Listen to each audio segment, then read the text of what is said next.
So the whole I'm not going to manage my own social media shit is not working out, and they're already on Blue Sky chimping out and getting trolled by turfs. Oh, that's a spoiler. We're going back to the video again. Sorry, it's not over yet, chat. You will be tortured forever. The one thing that I wanted to say is that I'm going to be returning slowly. So I'm back to streaming. After this stream, I'm going to be streaming once a week, every Friday at 12 p.m. Eastern. I'm going to use the week to compile content and do things in a much more structured and planned out manner, because I don't want to expose myself accidentally to things that could trigger me and just make me go off the handle. So that's curious. Very interesting. Oh, what's this? Keffals streaming, 400 viewers. Oh, and they're not even there. It's once again dead air. Keffals has abandoned posts and can't even maintain the ship for an entire sitting. So Keffals has decided to avoid accidentally exposing himself to something that's triggering to start streaming on the literal exact same second that I also stream. Now, this could be my own personal schizo theory pet peeve, or a pet theory, but maybe, just maybe, the triggering content that Keffals is trying to avoid seeing at this exact moment might be mad at the internet. Now, I'm just, I don't want to toot my own horn or anything. I don't want to self-aggrandize here at all. I don't want to put myself up on a pedestal, but that might that just seems like it's in the realm of possibilities. Okay, it really gets my noggin jogging. Okay. No, I definitely don't. I don't know if I co-sign this. Okay, we're going back to the suffering tab. Back to the suffering tab. It was hard talking about all of that stuff, but now you kind of know what was going on with me. It was really complicated, and because of how many benzos I took, I don't even really remember everything that happened in the month that led up to going to rehab. But every time I look at what I was doing, I kind of cringe a little bit. So, I found it funny that he has benzo and amnesia like Ralph does.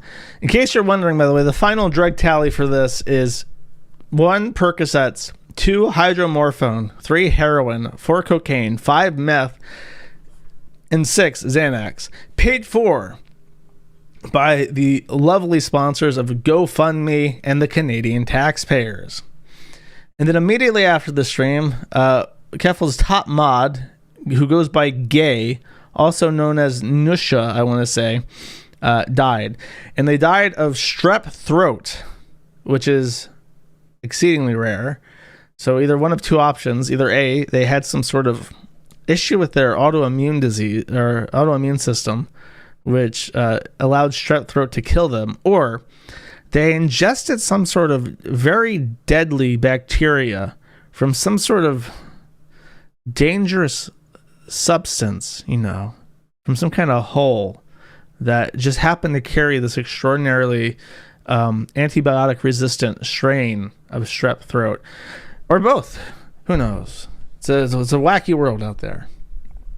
Not to try and bully the dead too much.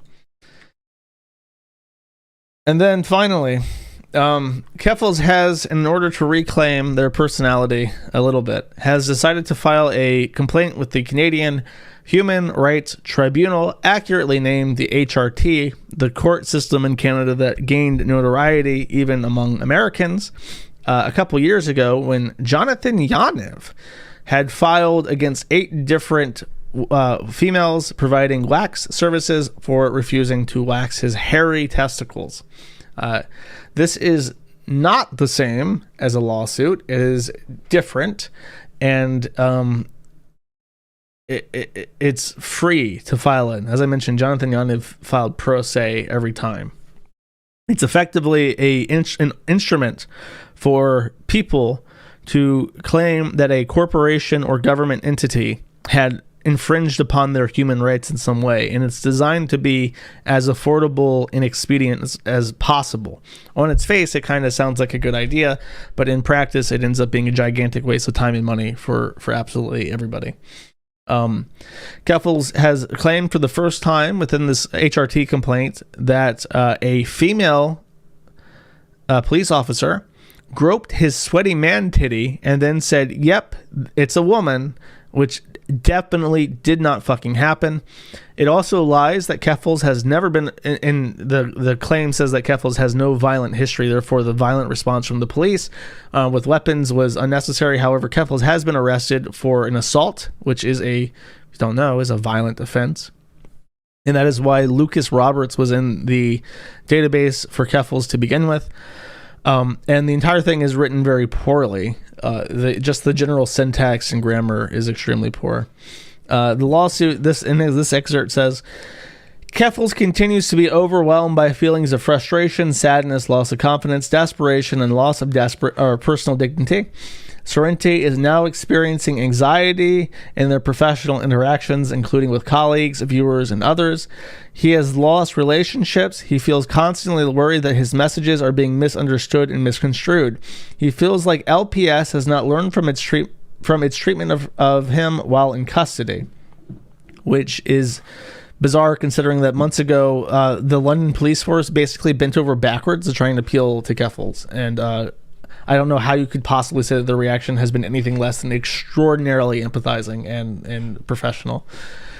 Being misgendered by LPS because, which is just a word thrown in there on accident in this argument, which apparently nobody proofread, has undermined Sorrenti's feelings of dignity, self-respect, and self-worth, and their confidence.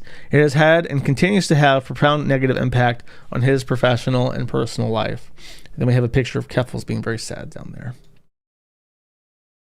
And finally, before we get too sad for Queen Keffals and the immense personal and professional damage that they've suffered as a result of the LPS's unfair, undignified treatment of them as a real human being, let's remind ourselves who Queen Keffals really is. This is a very recent message. Keffals says, I deserve a medal for getting put on the Kiwi Farms front page twice after leaving rehab and barely caring. If I had a weaker constitution, I would not be able to deal with this. Ever since my campaign that got them deplatformed from Cloudflare, they have had a vendetta against me and will until it finally shut down. They are always going to do whatever they can to try and make me kill myself. I've accepted this. Without further ado, I would like to play a clip. I would like to play a clip for all of you, if I'm allowed to sort of juxtapose this perceived weakness with how they really felt when they had the upper hand. 1776, yo! Yo! It's over. It's fucking over! No host, no DDoS protection, nothing. 1776 Solutions, previously known as Final Solutions LLC, is over. The timing on this is incredible. Like it's the comedic timing on every single part of this has been outstanding. I love this live stream. Live updates on the ruination of Joshua Moon's life. Very sad, isn't it? Very sad. This is amazing. I think this is officially rest in piss territory. How do you come back from this? You can't. You can't. And this is before any legal action and anything else. So this is the end. Even right now, there's more shit happening as a consequence that I have to deal with by myself and without anybody else's help. And when it was okay, when it was going well, Keffals had no problem laughing about it. Well, my friend, here's what I have to say. I don't want you to die, Keffals. I want you to live. I want you to live for thousands of years so that every day you wake up and you see half of man. You agonize over your own botched surgeries and you've accomplished nothing and you fight drug addiction year after year. I want you to live forever for 475,000 years until the end of Kali Yuga. I want Keffals to be alive so that they can continue to suffer as Keffals does every day. Boys and girls. TTD. That's right, chat. That's right, chat. Fuck them. What's a problem that's not going to exist in 2070, chat? Troons. That's right. Anyways. Are they even back yet? Yeah, they are. They've found their chair again. They've done all their Xannies and they're done. Okay. So, let's see, that being said, finally, the final leg of this is Ralph.